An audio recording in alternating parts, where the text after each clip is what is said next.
नमस्कार दोस्तों, कैसे हैं आप सभी। आई होप सब बढ़िया होंगे। मैं बलवीर और के स्क्वायर पे आपका स्वागत है।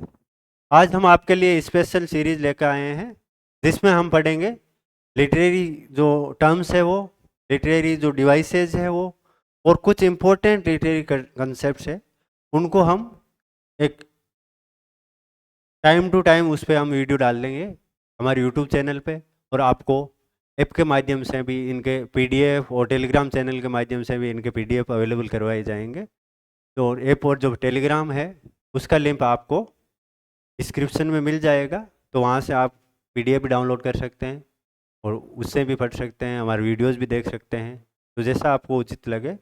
तो इसमें बहुत सारे स्टूडेंट हैं वो बोलते हैं कि सर जो ग्लोसरी ऑफ लिटरेरी टर्म्स है एम एच अब्राम्स की, उनको पढ़ने की बहुत कोशिश की लेकिन समझ में नहीं आता है, कन्फ्यूजन हो जाता है। एक टर्म पढ़ते हैं तो वो हमें दूसरी टर्म पे लेके चले जाती है, दूसरी तीसरी पे, तो कंसेप्ट क्लियर नहीं हो पाते और कन्फ्यूजन क्रिएट रहता है।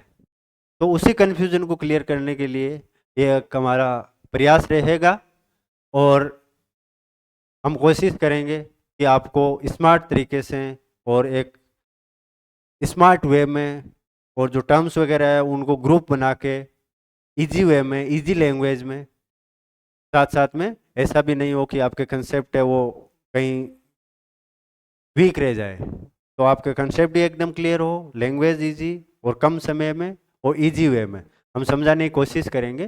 तो इस सीरीज में हम क्या क्या पढ़ेंगे थोड़ा उसके बारे में जान लेते हैं, और फिर उसके बाद हम प्रोसोडी और रेट्रिक कवर करेंगे आज।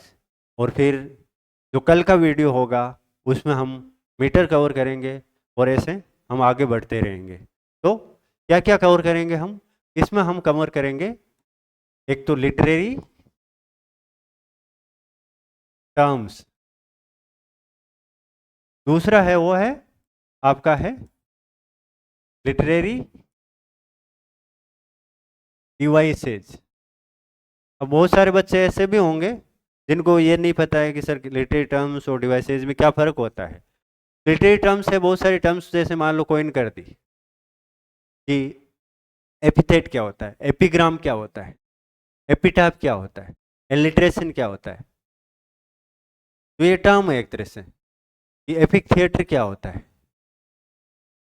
तो ये सारी टर्म्स है। बैलेड क्या होता है, स्टेंजा क्या होता है।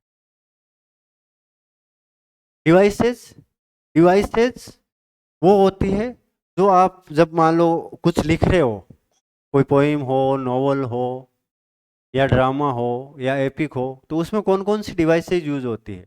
जैसे फिगर ऑफ स्पीच हो गए, आप मेटाफर यूज कर रहे हो, सिमिली यूज कर रहे हो, सिनेक्डोकी यूज कर रहे हो, पर्सोनिफिकेशन यूज कर रहे हो, या फिर फिगर ऑफ थॉट हो गए कि आप सेंटेंस स्ट्रक्चर किस हिसाब से यूज कर रहे हो, रिदम कहाँ पे है, मीटर कौन सा यूज कर रहे हो। तो ये सारी डिवाइसेज है जिनके हेल्प से आप बेटर लिख सको, आप अच्छे से कम्युनिकेट कर सको ऑडियंस के साथ, और अच्छे से कनेक्ट कर सको उनको। जो आपका जो जो भी वर्क है, जो भी मान लो पोइम है, नॉवल है, जो भी है वैसे है, उसको और ज़्यादा इंटरेस्टिंग और इंगेजिंग बना सको। तो इसके लिए सारी यूज़ होती है। इसके अलावा हम इसमें जो इम्पोर्टेंट लिटरेचर के जो इम्पोर्टेंट क्या है कंसेप्ट है, वो कंसेप्ट के बारे में भी हम ब्रीफ में डिस्कस करेंगे। और इनके बारे में अगर आपको डिटेल में जानना है तो भी आपको टाइम के साथ वीडियोस और पीडीएफ अवेलेबल हो जाएंगे। तो अब हम चलते हैं आज आज जो कवर करना चाह रहे हैं उस टॉपिक पे। आज हम कवर करने जा रहे हैं प्रोसोडी। प्रोसोडी क्या होती है? सबसे पहले आपको ये समझने की ज़रूरत है, अगर आप लिटरेचर के स्टूडेंट हो और आपको ये नहीं पता है कि प्रोसोडी क्या होती है, तो आपको जानना, आज ही जाके इसके बारे में डिटेल से स्टडी करना चाहिए, या फिर ये वीडियो पूरा देखिए, इससे आपको समझ में आ जाएगा कि प्रोसोडी एक्चुअली क्या है। इससे रिलेटेड नेट में भी क्वेश्चन आ सकता है, आए भी हैं, और लिटरेचर के स्टूडेंट के लिए एक बेसिक कंसेप्ट है, इसको जानना बहुत ज़रूरी है। तो यहाँ मैंने इसकी डेफिनेशन भी लिख रखी है, the systematic study of different type of versification and meters. कि मीटर्स और जो वर्सिफिकेशन होता है उसकी सिस्टमेटिक जो स्टडी करते हैं उसको क्या बोलते हैं, प्रोसोडी बोलते हैं। अब सर आप पूछोगे सर ये हमें ये तो समझ में आ गया कि सिस्टमेटिक स्टडी तो हो गई, लेकिन ये वर्सिफिकेशन क्या होता है। अब वर्सिफिकेशन क्या होता है, वर्सिफिकेशन जो वर्ड है वो बना हुआ है VERSE, वर्स।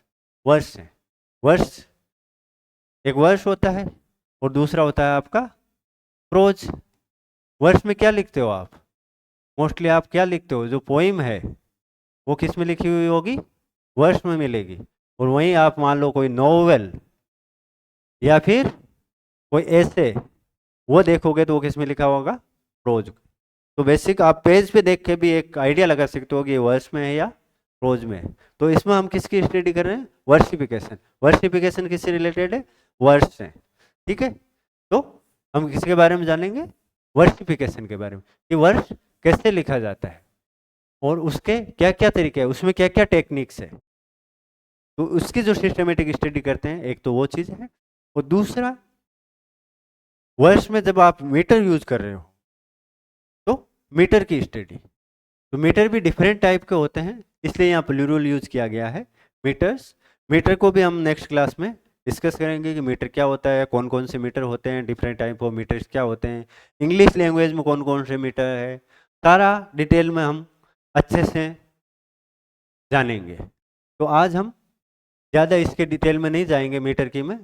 वर्सिफिकेशन यहाँ दे भी रखा है मैंने, the art of writing poetry in a particular pattern, कि एक पर्टिकुलर पैटर्न में पोएट्री को लिखने की जो कला है उसको क्या बोलते हैं, वर्सिफिकेशन बोलते हैं।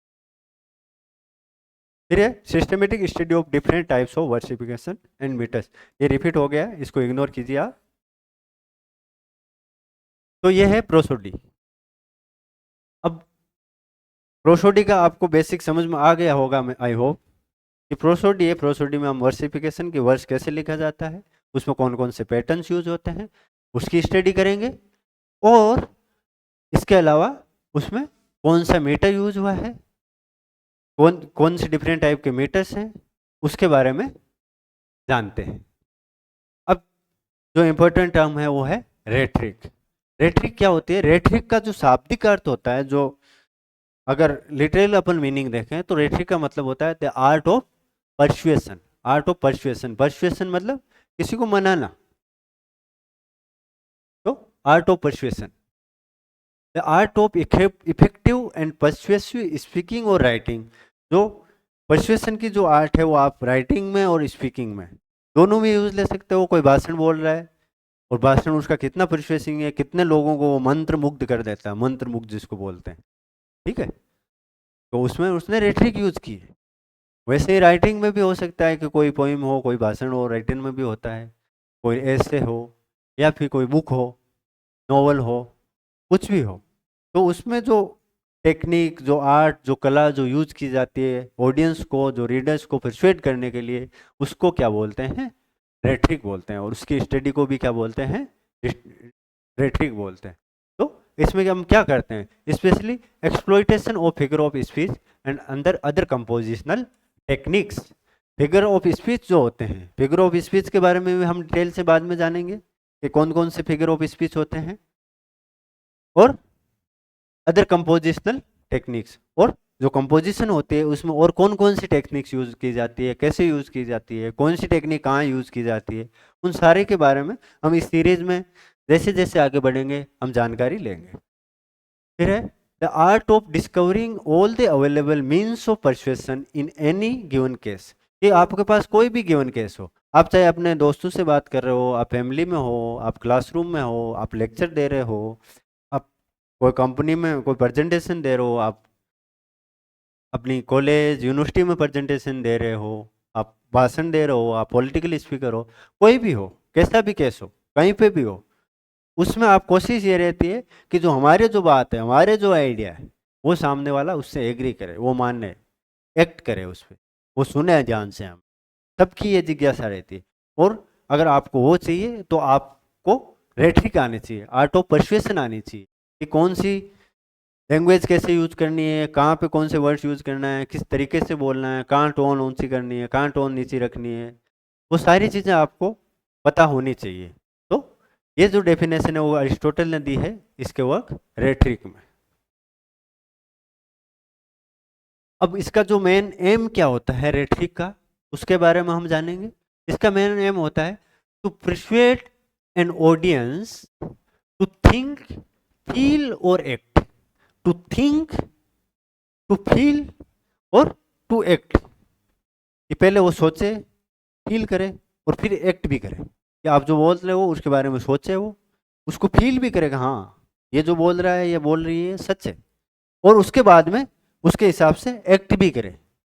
तो कोई भी जो स्पीकर है या फिर जो राइटर है, उसका पर्पस यही रहता है। तो वो पर्पस अगर पूरा करवाना है तो आपको रेटरिक का नॉलेज होना चाहिए, आपको पता होना चाहिए कि रेटरिक कैसे यूज की जानी चाहिए और कैसे आप इफेक्टिव कम्युनिकेट कर सकते हैं। तो एक पर्टिकुलर वे में आपको कुछ करवाना है, एक्ट करवाना है, फील करवाना है, सोचवाना है, तो उसके लिए रेटरिक जरूरी है। The art of a good man, art of a good man skilled in speaking. एक अच्छा आदमी, good man, good by heart, intention अच्छा होना चाहिए, किसके अकॉर्डिंग? क्विंटिलियन। क्विंटिलियन कौन था? एक रोमन रेटोरिशियन था। तो क्विंटिलियन कहता है कि art of a good man, good man की एक आर्ट है कि वो स्पीकिंग में, बोलने में कैसे स्किल्ड हो, उसको क्या बोलेंगे? रेटरिक बोलेंगे। अब the study of language in its practical usage. इसके अलावा जो लैंग्वेज है उसकी हम स्टडी करते हैं कि प्रैक्टिकली उसको कैसे यूज लिया जाए। तो उसमें भी जो रेटरिक की जो साइंस है, रेटरिक क्या है? इसकी स्टडी है कि प्रैक्टिकल यूसेज में जो लैंग्वेज है उसकी स्टडी करना, कि उसमें वर्ड कैसे यूज किया गया है, कौन सा फिगर ऑफ स्पीच है, अलंकार वगैरह क्या है। जैसे आप हिंदी में अगर बोलोगे तो सेंटेंस स्ट्रक्चर किस हिसाब से है, पर्टिकुलर एक वे में ही ये क्यों लिखा गया है, उससे क्या इफेक्ट पड़ा ऑडियंस पे। ये सारी चीज़ें अगर स्टडी कर रहे हो तो वो किसके अंडर आती है? रेटरिक के अंडर आती है। ठीक है, तो इसका मेन जो फोकस रहता है वो कहाँ रहता है? The persuasive and other effects of language, कि लैंग्वेज का परसुएसिव इफेक्ट क्या है और दूसरे क्या इफेक्ट है ऑडियंस पे, समाज पे, सोसाइटी पे। तो ये सारी चीजें हम इसमें स्टडी करते हैं। The means by which one can achieve those effects on auditors and readers.